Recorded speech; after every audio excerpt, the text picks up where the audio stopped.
2. That time I volunteered to annoy people on their deathbeds. My first summer out of college was the worst. I had graduated with an unclear future and the hopes of becoming a professional actor. Never mind the fact that 2 grad programs had just turned me down because they were all stocked up on blonde women. Oh, and there was apparently no theater company in North America that wanted to hire me. Oh, and this beige-clad man at a temp agency in Lubbock, Texas, where I was living with my parents, told me he'd recently read that only 0.1% of all aspiring actors actually succeed, which I had also heard and was not in the mood to discuss. "Might as well stay in Lubbock," he said. "I need someone here to schedule the jobs. I know you're set on moving to some big city to do your acting thing, but I don't know that what you'll find out there will be much better than this." This being a career setting up temp jobs in a sweaty, wood-paneled office in Lubbock, Texas. I was also working through my first major breakup, or, to be more exact, my first major dumping. It seemed the message I was getting in every outlet of my life was that I was not particularly remarkable or really even necessary. My father told me that's what 22 is like for everyone. "This is how it goes after college," he said. "You go get depressed at your parents' house for a few months, and then you figure something out and you move on." I've always been able to rely on my father to show up in times of misery with easy-to-follow 2-part advice. Part 1, expect it to hurt until it doesn't. Part 2, get moving, because wallowing makes it worse. So I piled as many activities on my plate as I could, including volunteer work with a hospice care program.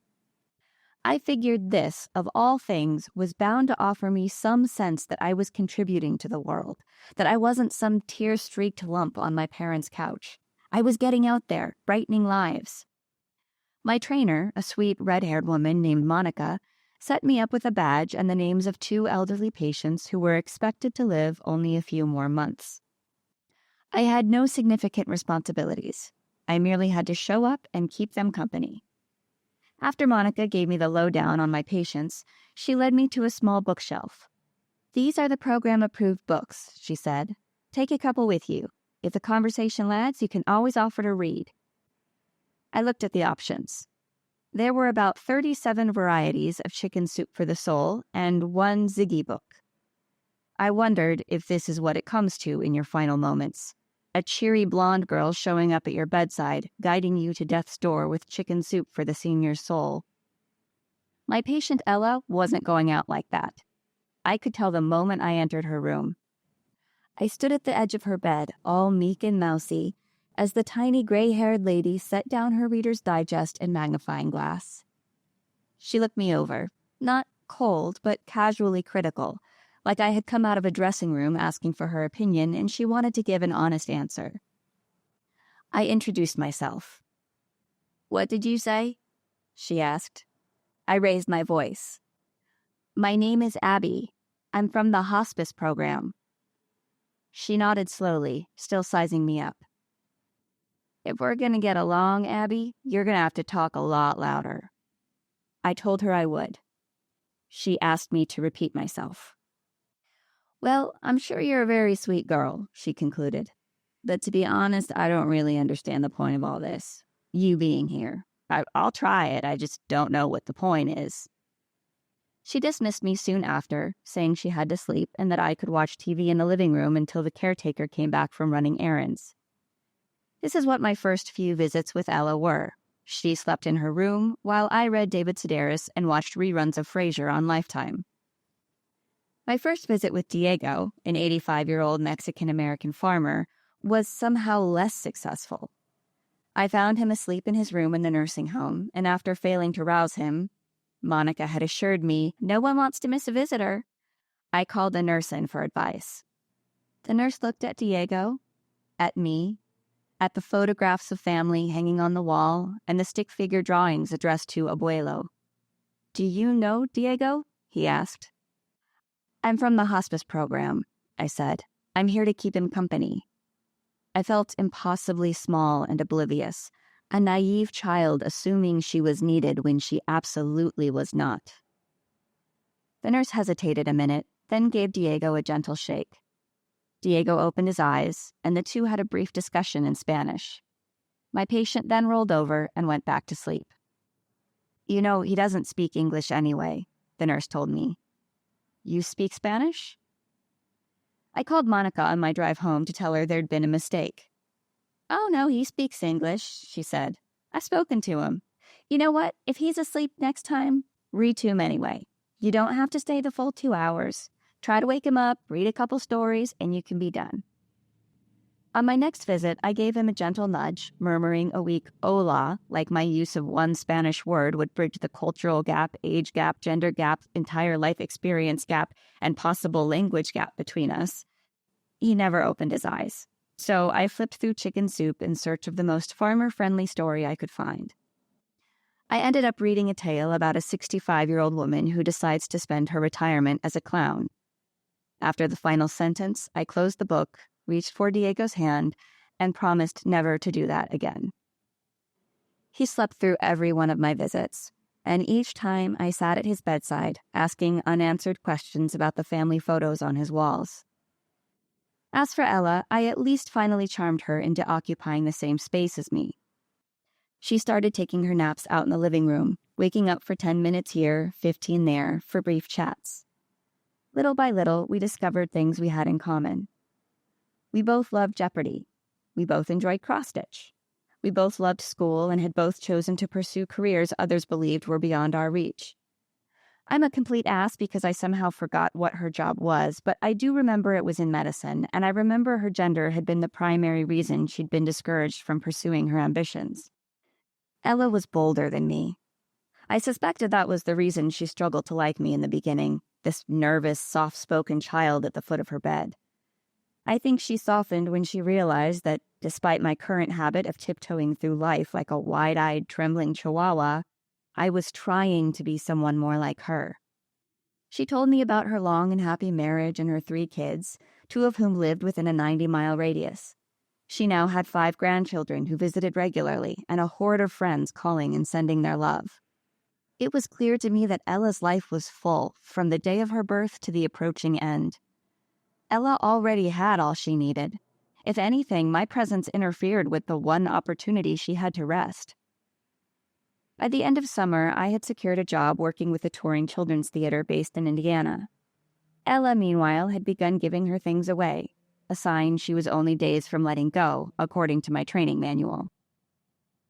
She had given me a pair of red satin gloves and sent me home with a giant purple feather for my mother. Both of these items remnants from her days as a member of the Red Hot Society, a social group for bold women. When I came to visit Ella once more before leaving town, I found her in bed struggling to speak, struggling to move, but free of complaint. I shyly said hello to her daughter, who stood at her bedside, and asked Ella how she was doing. "Well, I'm all right," she said. "I think today's the day. Today or tomorrow. Possibly the day after, but I think I'll go sooner than that." She wasn't sad. She was just letting me know, approaching death in the same head-on, matter-of-fact way she'd approached life. I showed her the cross-stitch piece I'd had framed for her. I'd discovered it a week before when our discussion about the craft led to an exploration of her unfinished pieces. I found this one in the bottom of a box, a finished but unframed work featuring the quote, "Women are like tea leaves. You don't know their strength until they're in hot water." She hadn't even remembered stitching that one, but she loved it and asked me to have it framed for her. On our last afternoon together, she examined the cross-stitch once more, then handed it back to me. "I want you to keep that, honey," she said. "Maybe you'll see it and remember this short time we spent getting acquainted." She looked me over the way she had the day we met, but she was smiling this time. "You know," she said, "when I met you, I thought we were going to be oil and water. We mixed, though. It was a real nice surprise." I told her I felt the same way, except that I had liked her from the beginning. After that, there wasn't much else to discuss, and I wasn't going to steal any more time from her daughter, so I said goodbye and left them alone. The next stop on my goodbye tour was Diego, whom I discovered awake and in a wheelchair in the reception area. For the first time ever, I introduced myself properly, deciding not to mention I'd been watching him sleep all summer. I asked him how he was doing, and he smiled and nodded. I told him I liked his red sneakers. I asked how his grandkids were and if they were coming to visit soon. Then I told him how glad I was to meet him and that I was off to Indiana now to act with a touring theater company. Throughout all this, he smiled and nodded, like a guy who doesn't know the language you're speaking, or a guy who does know the language but doesn't want to make his nurse look like a liar, or a guy who knows the language but doesn't have the energy to participate verbally. I never did find out which it was. And frankly, it didn't matter. However he wanted to play this was up to him. His final days were not my chicken soup for the soul story. It was not up to him or to Ella to connect with me, to need me, to validate my worth. I had spent the better part of my summer mourning my failure to be anyone's number one pick. It's easy to do that when it's a romance or a career. But when a woman with 2 months to live looks you up and down, deciding whether or not to bring you into her end-of-life experience, you understand how little any of it has to do with you. How egocentric it actually is to equate someone else's priorities with your personal defeat. I loaded up my little red Sunfire that August, still feeling the aftersting of so many rejections, but knowing that my dad was right. There are going to be periods of life that suck until they don't, periods when I won't be universally adored or needed. That's not defeat, that's just being a person. The trick is to let it feel however it feels and keep moving. It was a valuable lesson, considering that I was now leaving Lubbock, Texas, a professional actor, and I had it on good authority that if you're going to pursue a creative career, you'd better love the crazy hell out of the word no. Or at the very least, you have to know how to hear it without translating it into a judgment on your overall worth and potential. I have now heard it plenty, and each time I get a little better at letting the small ache pass through me as I keep moving forward. And for those days when self-doubt hits me like a truck, I refer to the cross-stitch hanging above my desk. A gift from the woman who taught me that courage is measured by these moments, that strength is born through the act of facing hardship head-on, whether that hardship is professional rejection, death itself, or even the horror of some damn child standing at your bedside with chicken soup for the soul, asking you to make her believe in herself again. A quick guide to help you work through rejection. Grab a notebook. Write down all the over-the-top, irrational things this rejection makes you think and feel about yourself, your capabilities, and the world as a whole. Got that out of your system? Cool. Now imagine someone you love feels all the things you just said you felt.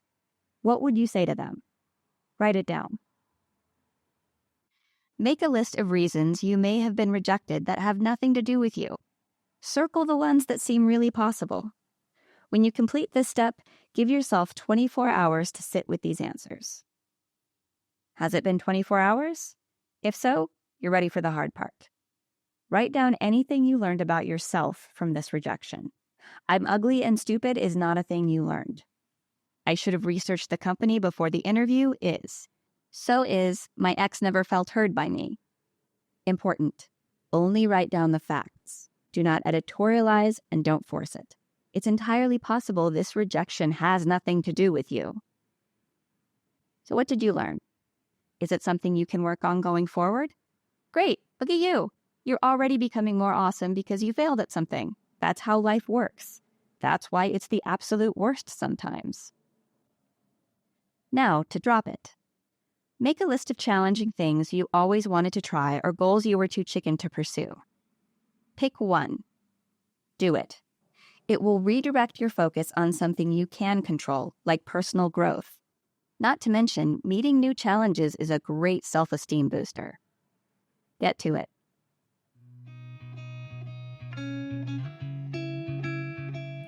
Hi, I'm Abi Wurdeman, author and narrator of A Cross-Section of the Human Heart. Thanks so much for being here. I'm going to be releasing a new story from the book every week, so make sure you subscribe below so you don't miss the next one. And in the meantime, I'm also ending every video with a bonus story or an author's commentary, because here's the crazy thing about this. I'm 40 years old right now, recording an audiobook that of a book that I edited when I was 34 based on a blog that I wrote when I was 29. So there is a lot of looking back on old perspectives. This is also a book that has a lot of opinions and advice in it, stuff that tends to change over time. So it's been kind of fun to look at how I've evolved since I originally wrote this book. The thing that I wanted to talk about today that really stood out to me was actually a sentence that I thought about taking out or changing really early in the essay, which was the part about how it was really discouraging that I got rejected from these grad programs because they had enough blonde women. When I read that right now, in my current moment, I felt a little worried that it would come off as like, oh, reverse racism, or life is so hard for white ladies. But I ultimately decided to leave it in. First of all, because that's not what I wrote. I didn't say it like that.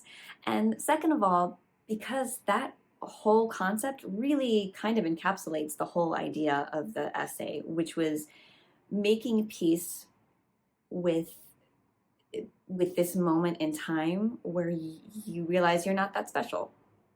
There are a ton of you. And honestly, when I look back on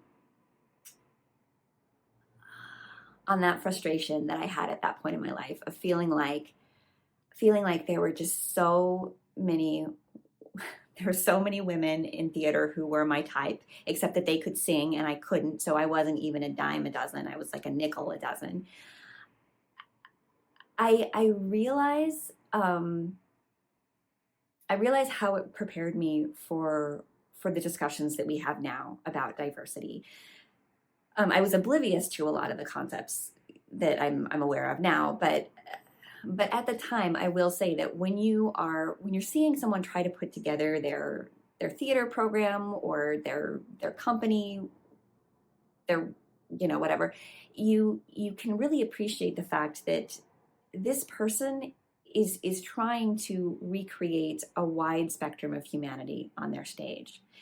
And of course, part of the job as an actor is to be able to slip into different roles and different personalities, but like there are limits. There are some roles that this face is never going to play. And also, let's be real, this face gets a lot more room to stretch herself and to take on different kinds of roles versus an actor who's of a minority race, or definitely an actor who has a visible disability. So there were a lot of me in theater, I think, because we had more options.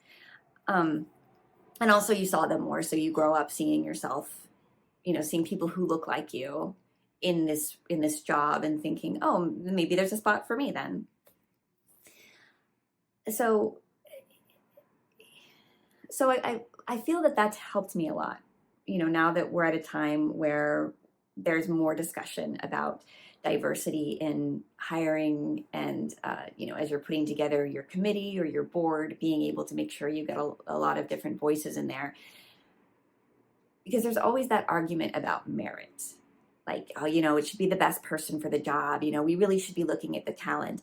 But when you're an actor and you're going to these auditions where you're looking around the room and there are a ton of people who look just like you and are just as good at you as you, at least at the thing that you're doing, and they can sing and you can't, you kind of come to realize that the talent, there's a lot of talent in the world. This world is not hurting for skills. And that's true in every demographic. So when you have a lot of talent to choose from, it makes sense that you would also look at widening the spectrum of humanity that you're representing in your staff or in your committee. Of course, all these perspectives I was oblivious to when I was 22. I don't want to BS about that. I wasn't to the point where I was like, oh, if only I were a minority, this would be so much easier. But I was definitely thinking, I definitely felt like I was suffering because I wasn't special. But that's the whole point of the story, right? Sometimes we're not special. A lot of times, everyone is special. You should feel special in yourself. But in the bigger world, this idea, we need to be able to make peace with the fact that we're not always going to stand out, that we're not always going to be the one that shines the brightest, and that fact doesn't have to diminish the way we shine to ourselves and our own sense of self-worth, our own sense that we belong in a place. I guess that's it. So thanks so much for joining me, and I will see you next time. The next story is called That Time I Studied Drama with Strangers in a Van. 3 strangers in a van. Did I mention a while? It's been a while since I wrote this book. I don't remember, but I hope to see you around here next time. Oh, don't forget to like and subscribe.